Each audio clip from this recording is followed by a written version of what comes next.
Hello! Today we're working on a colorful 1,000-piece puzzle from Cavallini & Co.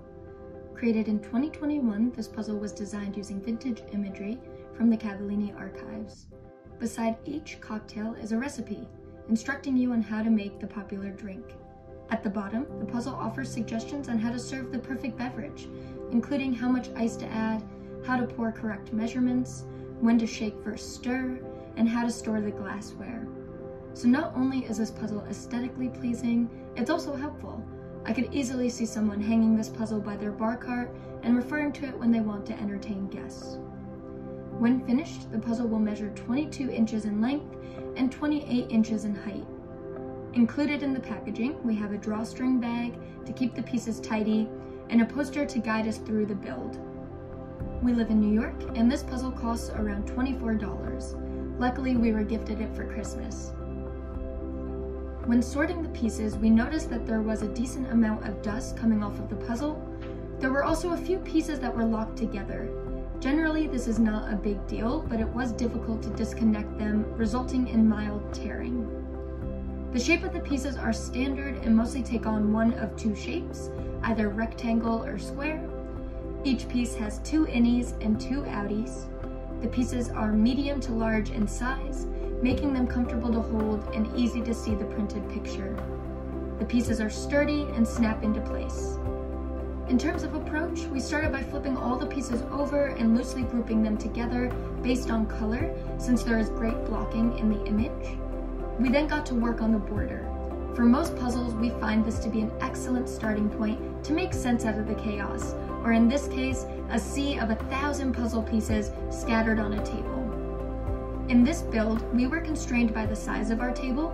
We didn't have enough room to build the puzzle and have all of our loose puzzle pieces on the same surface. But that didn't stop us, and that shouldn't stop you either. There are many creative ways that you can make a table work. We use baking sheets to our advantage. They are helpful in holding individual pieces, as well as storing complete sections of the puzzle until we're ready to attach them to the border. To transfer the puzzle sections to and from the table and baking sheets, we use spatulas. Like I just mentioned, we built this puzzle in sections, starting from the bottom where we felt comprised the largest and most challenging areas. We find getting a large, challenging area done early boosts morale and confidence in our completion. This heightened difficulty compared to the rest of the puzzle was due to the fact that it contained more white space, as well as large images of 2 people. At this point, there were many pieces with people, and it was difficult to find the right ones.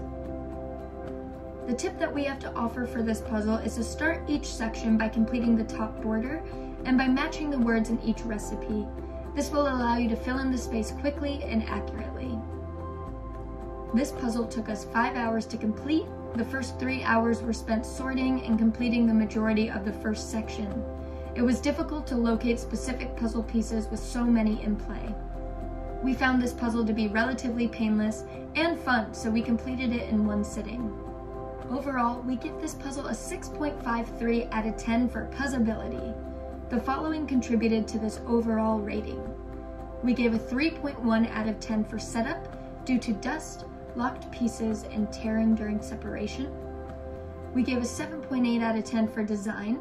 The colors are complementary and the picture quality is clear. We gave an 8.7 out of 10 for piece fit. The pieces snap together nicely. In closing thoughts, this is an approachable puzzle for most puzzlers. If you try this puzzle, we'd love to hear your thoughts. We would also love to know what puzzles you're working on and which ones we should try next. Happy puzzling!